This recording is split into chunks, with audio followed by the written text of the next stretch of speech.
ሰላም ክቡራት ተኸታተልቲ ከመይ ትቕንዩ? እዚ ዜና መጽሔት እዩ። ዜና መጽሔት ኣብ ናይ ሎማዓንቲ መደብና እውን ከም ልሙድ ክልተ ኣርእስትታት ሒዝናልኩም ናባኹም ቀሪብና ኣለና። እቲ ቀዳማይ ብምኽንያት ምርጫ ኣብ ኤውሮጳዊ ሕብረት ዝሳተፉ ንኹሉ ሃገራት ወኪሎም ፖለቲከኛታት ንምምራፅ ዝካየድ ዘሎ ምርጫ ኣብኡ ኣገዳስነት ምስታፍን ሎማዓንቲ እቶም ዘድመፅኩም ዘለኹም ኣብዘን ተሪፈን ዘለዋ ሰዓታት እውን ኣድሚጥኩም ነቲ ድምፅኩም ክትቡ ኣገዳስነት ናይ ምድማፅን ምስኡ ተተሓሒዙ ከዓ ኣብ ቀጻሊ ፖለቲካዊ ሂወት ነናይ ዘለዋ ሃገር ሰብ ምስታፉ እንታይ ማለት ምዃኑ ዘርኢ ብሓበሬታ ብትግርኛ ካብቲ ናይ ክፍሊ ምርጫ ተዋሂቡ ዝነበረን ንቐጻሊ ዝመፁ መጻኢ ዘለዉ ምርጫታት እውን ብኸመይ ሰብ ክሳተፍን እንታይ ክገብር ከም ዘለዎን ዝምልከት ቀዳማይ ኣርእስቲ ክነቕርብ ኢና። ኣብ ካልኣይ ኣርእስትና ከዓ ምስ ምእታው ሳመር ፖሊስ ኣምፂኦሞ ዘለዎ መጠንቀቕታ ብፍላይ ኣብቲ መንእሰያት ብዙሕ ኣክቲቪቲ ዘይብሎም ግዜ ንገበናት ክቆፅርዎም መንእሰያት ትሕቲ ዕድመ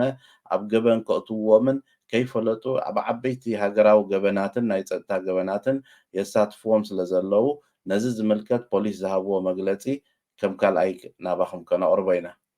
ኣብዚ ናይ ሎሚ መደብና እቲ ዝሓለፈ ሰሙን እቲ ብቴክኒካዊ ፀገም መደብ ዜና መፅሔት ከነቕርቦ ዘይምኽኣልና የቕሬታ እናሓተትና ኣብቲ ናይ ሎሚ መደብና ዝበልናዮ ቀዳማይ ኣርእስቲ ናብኡ ከነብለኩም ኢና። ኣብቲ ቀዳማይ ኣርእስትና ከም ዝፍለጥ እዚ ሰሙን እዚ ብምሉእ ኤውሮጳ ንኣባላት ኤውሮጳ ዝኾኑ ሰባት ንምርጫ ዝምረፅሉ ዘለው እዋን ኮይኑ ነቶም ኣብዘ ዘለናዮ ሃገራት ክካየድ ዝቐነየ ጎስጓሳት እሞ ከዓ ነቲ ጎስጓሳት ተተሓሒዙ ከዓ ሰባት ኣየናይ መን ንየናይ ሰልፊ ወኪሉ ቅድሚ ሕጂ ቅሪብናዮ ዝነበርና ነገር ነይሩ ዘተባባዕናዮ ምስኡ ተሓሒዝና ክነቕርቦ ንደሊ ዘለና ሎማዓንቲ ከዓ ነቲ ምርጫ እኳ ሎሚ መጨረሻ እንተኾነ ስጋዕ ላዕለ 9 ሎማዓንቲ ሰብ ኩሉ ድምፂ ክህብ እንተኽኢሉ እዚ ፃውዒት እንዳገበርና ከመይ ጌርኩም ከም ተድመፁ እንታይ ከም ዝኾነ ካርዲ መድመፂ መፂኩም ከም ዘሎ እንታ ሓበሬታን ኩሉ ብዝሎ ግን ንሕና ቀንዲ ዕላማ ናይ ሎማዓንቲ መደብና እንታይ እዩ ንቐጻሊ መዝባል ምንዲሄተን ዝበሃል እንዳተኸታተልካ ብዝተፈላለየ ቋንቋታት ዝብል ኣብ ዝቐሪቡ ራእይዎ ምርጫ ብዝመፀ ቁፅሪ ብትግርኛ ከም ዝወሃብ ሓበሬታ ኣሎ። ኣብቲ ትነብሮ ዘለካ ሃገር ናይ ምድማፅ መሰል ሃሊካ ከየድመፅካ ምትራፍ ማለት ስርዓት ኣልቦነት ምትብባዕ ስለ ዝኾነ ድምፂ ናይ ነፍሲ ወከፍ ኩሉ ሰብ ተደሚሩ ከዓ ስለ ዝኾነ መጨረሻ ነቲ ፖለቲካ ናይቲ ሃገር መልክዕ ዘትሕዞ ኣብ ገዛ ኮንካ እንዳማረርካ እዞም ወፃእተኛ ዝፀልዑ ይዕወቱ ኣለዉ ይበዝሑ ኣለዉ እንዳበልካ እስኻ ከዓ ድምፅኻ ኣብዚሕካ ኣትሊስት ንዘየድመፀ ኣዕርኽትኻ ብፆትካ ተገዲሶም ከድምፁ እቲ ዝዓበየ ሽግር ንሪኦ ዘለና እንታይ እዩ ምርጫ ተሳቲፉ ዘይፈልጥ ክፋል ሕብረተሰብ ኣለና እዚ ከዓ እቲ መንእሰይ ወለዶና ኣብ ምርጫ ይኣተወን ምርጫ ተኻይዱ ይፈልጥን እዩ ኣብዚ ካብ ዝመፅእ ከዓ ስጋዕ ዜግነት ዝወስድ ዝሓለፎ መስራሓትን ገለን ኣይወሰደን ሕጂ ንመጀመርያ ግዜ ዝሳተፉ በታ ድምፅሳ ከምፅዎ ዝኽእሉ ለውጢ ዘሎ ኮይኑ ደይምስማዕ ወይ እውን እታ ድምፆም ናቶም ኣገዳስነት ማዕረ ክንደይ ከም ዘለዋ ካብ ዘይምርዳእ ኣብ ዝካየዱ ምርጫታት ክሳተፉ ደይምድላይ ኣንፈት ትርኢ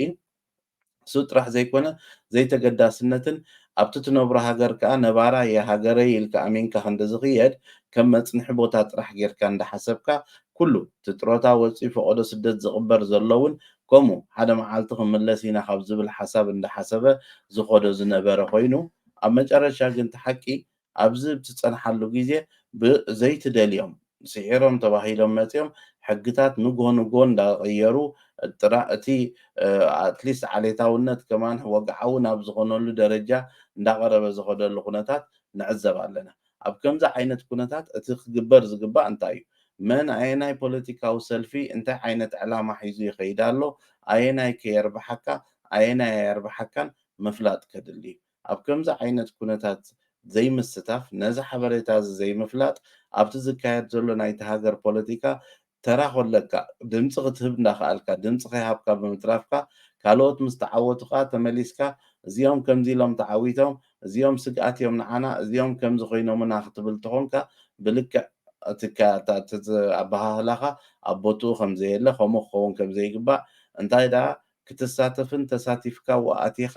ንኽትቅይሮ ድምፅኻ ተሓንቲ ድምፂ ምስ ካልኦት ከምኡ ዓይነት ድምፅታት ተደሚራ ምዃና ለውጢ ተምፅእ ምእማን ከድሊ እዩ። እዚ ከይተተገብረ ተተሪፉ ግን ከምዚ ንሪኦ ዘለና ኩሉ ሻዕ ወላ ሎማዓንቲ እታ ዘላ ናይ ድምፂ ደየድመፀ ሰብ ተሎ ተገዲሱ ከይዱ ከድምፅ ኣገዳስነቱ ኣብ ኤውሮጳ ዝውሰን ብዙሕ ነገራት ነቲ ናይ ሃገራት ውሳኔ እውን ስለ ዝፀልዎ ድሕሪኡ ግን ኣብ ቅድሜና እውን ምርጫ ኣሎ ሃገራዊ ምርጫ እውን ክመፅእ እዩ ብድሕሪኡ ኣብቲ ዝካየድ ሃገራዊ ምርጫ ኣፍልጦኻ ሰኢልካ ከድካ ክትመርፅ ኣይትኽእልን እያ ኣየናይ ሰልፊ ንየናይ ዕላማ ደው ብል ረኣይዎ እሞ ክገብሩ ኣብ መንጎ ኤስን ኤስድን ዘላ ፍልልይ ታዲ ጥራሕ ኤስ መን እዮም እቶም ሶሻል ዲሞክራትስ ኤስዲ ስቨሪየ ዲሞክራትስ መን እዮም ኣብ መንጎኦም ፍልልይ ከይፈለጠ ሓደ ሰብ እንድሕር ዳ ንኤስዲ ንሚፁ ንኤስ ዝሓሰቦ 180 ዲግሪ ብርኢቶ ዝፈላለ ውድባት ክነሱ ኣንጻር ረብሑ እውን ከድምፅ ክእል ማለት እዩ ስለዚ ኩሉ ሻዕ እቲ ናይ ምምራፅ መሰል ዝበሃል ኣፍልጦ ተደይብልካ ኣብ ክንዲ ንጥቕምኻ ድኸውን ዘይትፈልጦ እውን ክትመርፅ ስለ ዝገብረካ እንተተኻኢሉ ኣትሊስት ኣብኡ ጎስጓሳት ክግበር ኣብኡ ስራሕ ክስራሕ ብዙሓት ኣብ ፖለቲካ ዝነጥፉ ኣሕዋትና ብዝተፈላለየ ቋንቋ ክህብዎ ዝቐነየ ሓበሬታ ኣሎ እግረ መንገድና ንኩሎም እውን ኣብ ከምዚ ነገር ዝነጥፉ ነቲ ፕላትፎርም ናይ ሃርሞኒ ሜድያ ገይሮም ንኩሎም ነቶም ኣብ ሽወደን ዘለው ተኸታተልቲ ክበፅሕዎም ኣብቲ ዝገብርዎ ዘለው ጎስጓሳት ተሰዲዶምልና በዚ ከነቃላሓሎም ከም ንኽእል ነቲ ሽወደናዊ ፖለቲካ ናይ ሽወደን መነባበሮ ዝምልከት ኩሉ ባይታ ክፉት ምዃኑ እንዳሓበርና ብተወሳኺ እቲ ኣብ ቅድሜና ዘሎ ምርጫታት እንታይ እዩ መነመን ሰልፍታት ኣለዋ ዝምልከት እውን መደብ ኣብ ምስራዕ ሓሳብ ኣሎ ንዕኡ ምፂኻ ካብ ኩለን ሰልፍታት ተወከልቲ ምፂኻ ሓሳባቶም ክገልፁ ሰልፎም ከላልዩ ንዕኡ ዝምልከት እውን መደባት ክንገብር መደብ ኣሎ እንዳበልና ኣብዚ ዝካየድ ዘሎ ናይ ሕጂ ምርጫ ተሳቲፍኩም ክትኮኑ ተስፋ እንዳገበርና ኣብ መጨረሻ ግዜ እውን ኣርኪብኩም ክትሳተፉ እንዳዓደምና ነቲ ዝመፅእ ምርጫታት እውን እኹል ዝኾነ ፖለቲካዊ መረዳእታ ሒዝኩም ክትፀንሑ እንዳተላበና ናብ ካልኣይ ኣርእስትና ክንሰግር ኢና ኣብቲ ካልኣይ ኣርእስትና ከዓ ከምዚ ኣብዚ ነሪአኩም ሕጂ እቲ ፖሊስ ብዕለት 7 ዝሃብዎ መግለፂ ኮይኑ እዚ ኣዝዩ ኣገዳሲ እዩ ምሳና እውን ኣዝዩ ዝምልከት ስለ ዝኾነ ንኩሉ ሕጂ ሳመር ኣብ ምምፃእ ግዜ ቆልዑት ነፃ ምስ ኮኑ ብዙሕ ኣክቲቪቲ ዘይብሎም ነዞም ቆልዑት እዚኦም ብቐሊል ኣብቲ ናይ ወንጀል ገበን ይቆፅርዎም ስለ ዘለው ከምዚ ክትጥንቀቁለኩም ኢሎም ፖሊስ መግለፂ ውፅኦም ኣለው ሶማር እንሎቭ ኣብ ዕረፍቲ ናይ ሳመር ውሑድ ኣክቲቪቲ ስለ ዘለዎም ቆልዑት ሽዑ እቶም ወንጀለኛታት ኔትወርክ ናብኡ ዝቆፅርሎም ግዜ ሽዑ ምዃኑ ስለዚ ሕጂ ፖሊስ ንስድራ ቤታት ንኩሎም ኣብዛ ግዜ እዚኣ ደቅኹም ናብቲ ገበን ንክቁፀሩ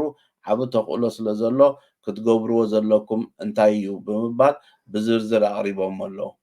ብዙሕ ግዜ ነቲ ገበናት ንኣብነት ኣብ ግዜ ዕረፍቶም ነቶም ቆልዑት ኣብ ብቐሊል ስለ ዝምልምልዎም ብቐሊል ስለ ዝረኽብዎም እንታይ ክግበር ከም ዘለዎ እውን ብኸመይ ክትከታተሎ ከም ዘለካ እውን ካብቲ ምልክታት እውን ተዘርዚሩሎ ክንሪኦ ኢና ስለዚ ዕረፍቲ ማለት ዝያዳ ነፃ ተገዲፍካዮም በይኖም ናይ ክቁፀሩ ዘለዎም ሓደጋ ተኽእሎ ኣብዚ ተዘርዚሩሎ ካልእ እቶም ኣቆልዑት ባዕሎም ዝኾነ ይኹን ሓለ ከምዚ ግበር እሞ ከምዚ ክንገብረልካ ኢና ዝበሃል ነገር ተመፅዩ ከኣምኑ ከም ዘይብሎም ጎስጓስ ክግበረሉ ከም ዘለዎ ብስድራ ምክንያቱ ንቆልዑት እዚኣ ኣብቲ ኣፍ ደገ ትደርብያ እዚኣ ከምዚ ትገብራ ዝበሃል ነገር ይመፅእ ከም ዘሎ ከታልልዎም ይኽእሉ እዮም ፈሊጦም እዚ ፌክ ቦምቢ ናይ ሓሰት ቦምቢ እዩ ሰኢልካ ደርብዮ መሰንበዲ ጥራሕ እንዳበሉ ነቶም ቆልዑት ክምዝምዝዎም ይረኣዩ ከም ዘለው ብዛዕባ እዚ ጉዳይ እዚ ክኢላ ዝኾነት ፖሊስ ሃና ፓራዲስ ገሊፃ እንደላ ብዝነህለ ቀሪቡሎ ካልእ እውን ተመሊስካ እቲ ዝዓበየ ገበን ኢሎም ሕጂ ቀሪቦሞ ደለው እሞ ከዓ ፖሊስ ብዛዕባኡ ጋዜጣዊ መግለፂ ዝሃብሉ ነገር ማለት እዩ ኣዝዩ ኣገዳሲ ጉዳይ ዝኾነ ናይ ደገ ሓይልታት መንግስትታት ናይ ደገ ንከምዚ ናይዞም ወንጀለኛታት ኣብ ገበን ክጥቀሙ ከም ዝጀመሩ ዝሓለፈ ሰሙን ፕረስ ኮንፈረንስ ገይሮም ናይ ሃገር ናይ ፀጥታ ኣካል ሴፖ ይበሃል እሳቶምን እንደገና ናይ ዝዓዲ ሚኒስተር ፍትሒ ጉናር ስትሮመር ዝበሃል ኢራን ነዞም ክሪሚናል ኔትወርክ ተጠቂማ ፖለቲካዊ ዕላማ ዘለዎ ስጉምትታት ኣብ ሽወደን መሬት ክትወስድ ከም ዝረኸቡ ከም ዝሓዙ እዚታት ከዓኒ ዓብ ነገር ስለ ዝኾነ ኣብ ከምዚ ዓይነት ነገር ዝኣትዎ ቆልዑት ከዓ ነቶም ቆልዑት ጥራሕ ደይኮነ ወላ ነቶም ስድራ ቤታት ሓደጋ ዘምጽእ ምዃኑ ከቢድ ገበን ምዃኑ ኣብኡ ገሊፆም ነዚታት እውን ከይተረድኦም ዝኣትዎ ስለ ዝኾነ እቶም ቆልዑት ነቶም ስድራን ነቶም ወለዶምን ነቶም ህፃናትን ኣብ ከቢድ ሃገራዊ ገበን ዘወቱ ስለ ዝኾነ ካብ ከምዚ ክጥንቀቑ ከም ዘለዎም ናይ ደገ መንግስታት ከዓ በቶም ክሪሚናል ጉጅለታት ክጥቀሙ ጀሚሮም ከም ዘለዉ ንዕኡ ከዓ ብፃዕቂ ይሰርሕሉ ከም ዘለዉ ገሊኣ ሃና ፓራዲስ ብዛዕባ እውን ኣብ ገሊፃ ኣላ ማለት እዩ ስለዚ ሳዕቤን ናይዚ ኩሉ እዚ እንድሕር ዳ ብልክዕ ዘይተተራእዩ ካብ ስድራ ተሳዕቤኑ ንስድራ ቤትን ንውላድን ከቢድ ምዃኑን ብቐሊል ኣታሊሎም ከም ዘእተውዎም ሕጂ ከዓ ካብዚ ሓድሽ ሕጊ ትሰምዕዎ ዘለኹም ካብ ኦክቶበር ዝፀድቕ ንህፃናት ዜግነት ብቐሊል ዝወሃብ ነበረ ትሕቲ 18 ሕጂ ግን ኣብ ገበናዊ ነገር ኣትዮም እንተኮይኖም ዝኾነ ነገር እንተለዎም ክኽልከሉ ምዃኖም ሓድሽ ዝወፀ ሕጊ ኣሎ እሱ ኣብ ቀፃሊ መደብ ከነቕርቦ ኢና ብዝርዝር ኣብዚ ግን እንታይ ኣብነት ህቡ ኣለዉ ፖሊስ ሕጂ ወላዲ እንተኾንካ እዚኦም ምልክታት እንተሪኢኻ ካብ ደቅኻ ክትጠራጠርን ናብ ፖሊስ ደው ኢልካ ሓገዝ ክትሓትትን ኣብ ሪስክ ዞን ከም ዘለዉ መርኣያ እዩ ኢሎም እዚአን ምልክታት ሂቦም ኣለዉ ሓደ ደቅኻ እንድሕር ዳ ክሕስቡ ጀሚሮም ወይ እውን ነገራት ክሓብኡኻ እንተጀሚሮም ካልኣይ እንድሕር ዳ ምስ ሓደሽቲ ካብኦም ዝዓብዩ ብዕድመ ወይ ከዓ ምስ በፅሒ ክኸዱ እንተጀሚሮም ቆልዑት ክነሶም ወይ እውን ሓድሽ ክዳውንቲ ሓድሽ ቴሌፎን ክሕዙ ተጀሚሮም እንድሕር ዳ ገንዘብ ብሃበና መቸም ወላዲ ኮንካ ብዛዕዲ ስዊሽ ግበረለይ ኩሉ ሻዕ እንድያ ትበሃል እሳ እንተገዲፎማ ገንዘብ ስደድለይ ገንዘብ ሃቡኒ ከምዚ ደልየ ምባል እንተገዲፎሞ እሞ ናቶም ገንዘብ ክጥቀሙ ተጀሚሮም እዚ ምልክት እዩ ካልእ እንድሕር ዳ ብዙሕ ዝበለ ገንዘብ ክሰዱ ክቕበሉ እንተጀሚሮም ንኣብነት ብስዊሽ ወይ ብኮንቶ ዝኾነ ገንዘብ ክኣትዎም ወይ ክሰዱ ተጀሚሮም ወይ እውን ክልተ ሞቢል እንተሒዞም ካልአይቲ ሞቢል እንተሒዞም ከዓ እዚ ምልክት እዩ ካልእ ኣብ ኣዘራርብኦም ኣብ ርእይቶኦም ኣብ ሓሳባቶም ሃንደበት ተተቐይሮም ኢኻ ካልእ ሰብ ክኾኑ እንተጀሚሮም ካብቲ ትፈልጦ ወፃኢ ብኣጋ ቀልጢፍካ ናብ ፖሊስ ሓገዝ ክሕተት ከም ዘለዎ ፖሊስ ከዓ ነዚ ዝምልከት ፍሉይ ሓገዛት ከምኡ ዝሕግዙ ከም ዘለዉ ኣብ ሪስክ ዞን ዘለዉ ቆልዑት ዝሕግዙ ስለ ዘለዉ ነዚ ኣዝዩ ኣገዳሲ ምዃኑ እቲ ቁፅሪ ቴሌፎን 112 ወይ ከዓ 114 ደው ኢልካ ሓቢርካ ሓገዝ ክትሓትት ከም ዘለካ እንተዘየለ ግን እቲ ናይ ኣብ ሳመር ዘሎ ናይ ምቕፃሮም ነገር ንዕኦም ዝጥቀምሎም ድምዝምዝዎም ዘለዉ ሰባት ነዚ ኩሉ ምልክታት እንዳረኣኻ ኣስቕቴልካ ኣብ ክትቋፃፀሩ ዘይትኽእል ደረጃ ምስ በፅሐ ፅባሕ ንጎ ኣሸጋሪ ስለ ዝኾነ ብኣጋ ሓገዝ ክትሓቱ ኣለኩም ብምባል ፖሊስ ኣብ ዝሃቦ ፕረስ ናይ ጋዜጣዊ መግለፂ ምስ ናይ ፀጥታ ናይ ዝሃገርን ናይ ፍትሒ ሚኒስተርን ብሓባር ኮይኖም ዝገበርዎ ፃውዒት ኣብ ናይ ፖሊስ ወፂኡ ዘሎ ኣርኢናኩም ኣለና እሱ እቲ ሊንክ ክልቲኡ ናይቲ ሓበሬታ ኣብ ታሕቲ ክነስፍረልኩም ኢና ንሎሚ ዝቐረብናዮ መደብ ኣብዚ ክንውዲ ኢና ዝቕፅል ሰሙን ተመሳሳሊ እዋናዊ ዝበልናዮ ሓበሬታታት ሒዝና ስጋዕ ንመልሰኩም ሰላም ቅንያት